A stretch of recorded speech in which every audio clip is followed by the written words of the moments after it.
Olá, sejam bem-vindos a mais uma edição do TV UERJ Esportes. Hoje comigo, Guilherme de Alencar. Do meu lado esquerdo, o grande vascaíno, Hugo Mirandella. Guilherme, tudo bem? Tudo certo. Aqui do lado direito, Vitor Elias, Grande flamenguista. Tudo bem, Vitão? E aí, Mirandex? É o Vitor. Tranquilo?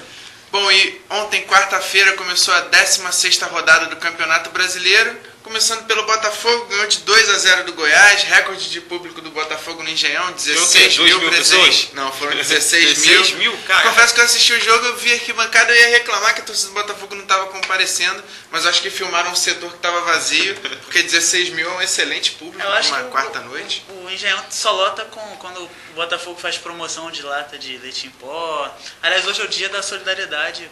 Vamos lembrar de doar o seu quilo aí, hoje foi a sua caridade. Com certeza. Pelo menos o Botafogo ganhou, né? Foi Ganhou. uma, Vai lá, Guilherme. Vai falar. foi uma vitória de 2-0 sobre o Goiás, né? O Goiás que vinha embalado, 2 gols do Túlio. Maravilha? Tu maravilha? Não, Isso é o os Túlio. botafoguenses estão brincando com isso, mas... Bom, gol do Túlio. Primeiro ele tabelou com... não sei quem que ele tabelou. Com o Lúcio Flávio, Lúcio foram Flávio. os dois gols foram Não, do Lúcio tabelinha Flávio. aí. Túlio e Lúcio Flávio, tabelou, bateu, contou com a sorte, a bola desviou, encobriu o goleiro Arley. E o segundo gol foi meio parecido. Mas uma tabela, só que em vez de desviar no zagueiro, ele chutou e a bola foi no cantinho ali, que não teve chances pro goleiro Arley. Botafogo, isso no primeiro tempo ainda, né? 2-0 logo no primeiro tempo. E o Goiás não conseguiu reagir, o time do Goiás que é muito fraquinho, só o Vasco mesmo para botar o Goiás dentro de casa. E o Botafogo está crescendo aí, está subindo bastante com o técnico Ney Franco. Venceu agora, tá a 8 pontos do líder, que é o Cruzeiro hoje, né? Verdade. Ou seja, o Botafogo está em 10º, para ver como o campeonato é equilibrado. O Botafogo em 10º, está com 22 pontos, o Cruzeiro tem 30, 8 pontos separam o líder do 10º colocado. Na verdade, o Botafogo está em 8º, subiu ainda mais. Subiu.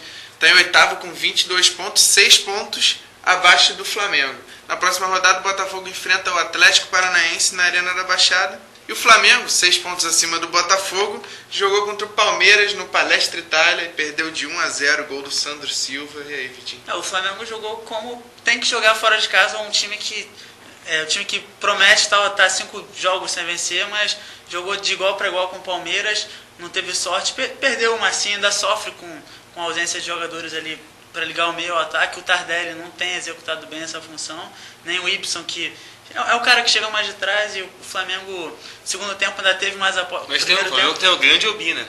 Aliás, o Obina, coitado. Enfim, o Palmeiras tem um jogador que fez a diferença. Para mim, eu acho que tem feito a diferença por favor do Palmeiras, é o Kleber, que pelo menos segura a bola na frente. O Flamengo tinha o gladiador da torcida, o demolidor, que era o Souza, que vai fazer falta apesar de... Grande perder Bebetinho. muito gol. Enfim, o Palmeiras começou o segundo tempo logo, fez um gol com o Sandro Silva, que jogou muito bem. Passe do Valdívia. Passe do Valdívia, que aliás o Valdívia não teve uma das suas melhores noites.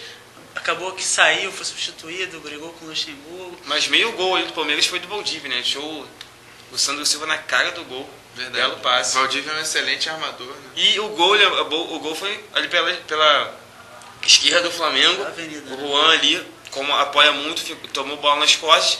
E também, esse jogo teve detalhe, o Ronaldo Angelim saiu contundido e talvez não jogue no próximo jogo. E o Dininho, que entrou no lugar dele, tomou cartão amarelo, também não deve jogar. Quem deve jogar deve ser o Thiago Salles, reserva, terceiro reserva da zaga do Flamengo. Mas é bom jogador o Thiago Salles, hein?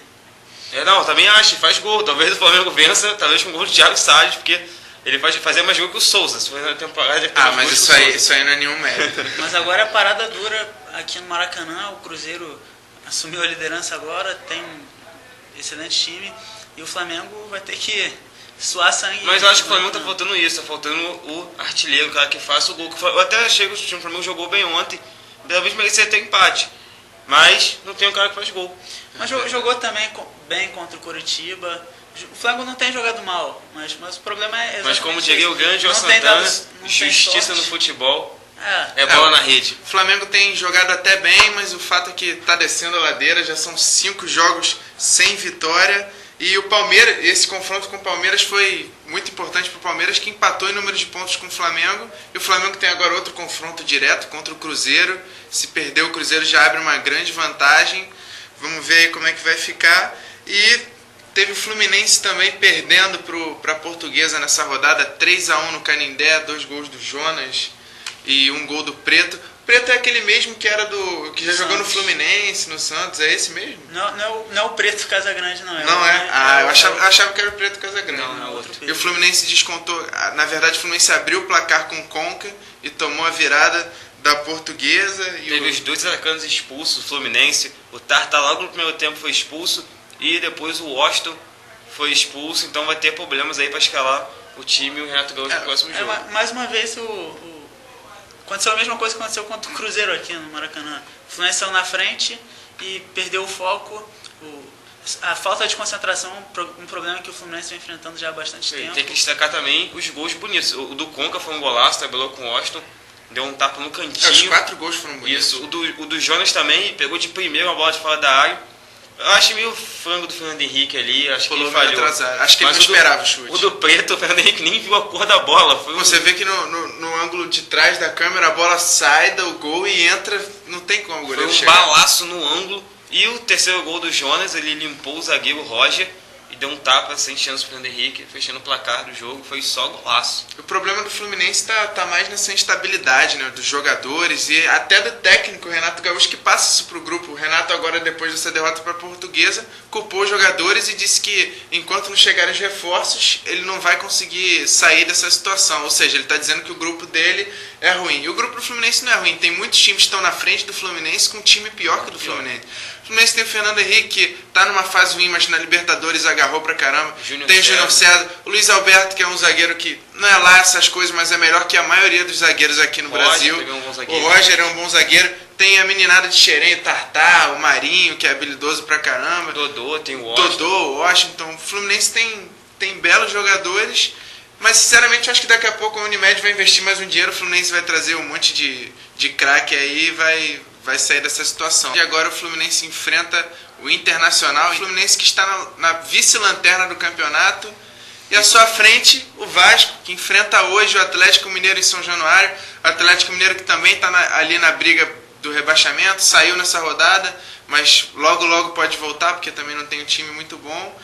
E novidade no Vasco, o Edmundo que volta, né? Ele está nesse sistema aí de descansar um jogo. Descansa um jogo, joga outro. O Moraes volta também após a suspensão. E o Jorge Luiz, zagueiro que estava machucado, na verdade ele ainda não está 100% recuperado, também volta. E aí, quais são as chances do Vasco nesse jogo de hoje? Bom, dentro de casa, o Vasco vai contar com a força de São Januário. Vai ser o principal jogador do Vasco, a torcida lotando o estádio e fazendo aquela pressão que vai sempre... O time que tem sempre joga bem em São Januário. Nesse campeonato até que tem... deixar a desejar em alguns jogos, por exemplo, contra o Goiás, que eu acho que jogou muito bem, foi empatar no finalzinho do jogo, mas geralmente joga bem. Isso eu acho que é o principal reforço do Vasco. E vamos ver se o Jorge Luiz, que eu acho um bom zagueiro, né, excelente, mas é um bom zagueiro, mas está voltando de contusão, então não pode nem cobrar muito dele. Mas eu acho que ele é muito melhor do que o Luizão, do que o Eduardo Luiz, que é o outro que tem ali na zaga do Vasco, que é o Wilson. Então eu espero que ele dê um jeito ali na zaga. O Márcio vai jogar na ala esquerda, sacrificar de novo o Márcio, que vinha jogando bem no meio campo. Vai para a ala esquerda do Vasco, volta do Moraes, um pouco de lucidez ali naquele meio campo, da liderança e da experiência do Edmundo no ataque, sem contar a técnica que ele ainda tem.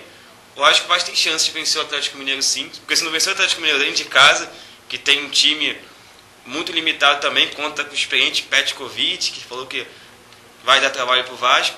Então, se não ganhar dentro de casa do Atlético Mineiro, não sei mais quem ganha. E os jogadores também estão sob pressão, porque alguns integrantes de uma torcida organizada do Vasco entraram em São Januário. Não sei se foi permitida a entrada deles ou se eles já arranjaram um jeitinho de entrar, mas conversaram com os jogadores, intimaram, na verdade, os jogadores a ganhar o jogo. Muitas pessoas falam que essa pressão é ruim. Eu acho que depende de cada jogador. Tem jogador que reage muito bem a essa pressão. O cara se sente pressionado e reage jogando mais, correndo mais. Então vamos ver o resultado hoje aí contra o Atlético Mineiro em São Januário. O Vasco que está logo ali na frente do Fluminense, na vice-lanterna. Mais sorte pro Vasco também, que tem faltado. É verdade. Bom, e o nosso tempo está acabando. Fica por aqui a nossa edição gravada. Não deixe de acompanhar toda segunda e quinta às 15h30 ao vivo. TV UERJ Esporte, nossa mesa redonda, com mais tempo para a gente falar sobre o mundo futebolístico e também sobre outros esportes. Até uma próxima conexão. Até lá.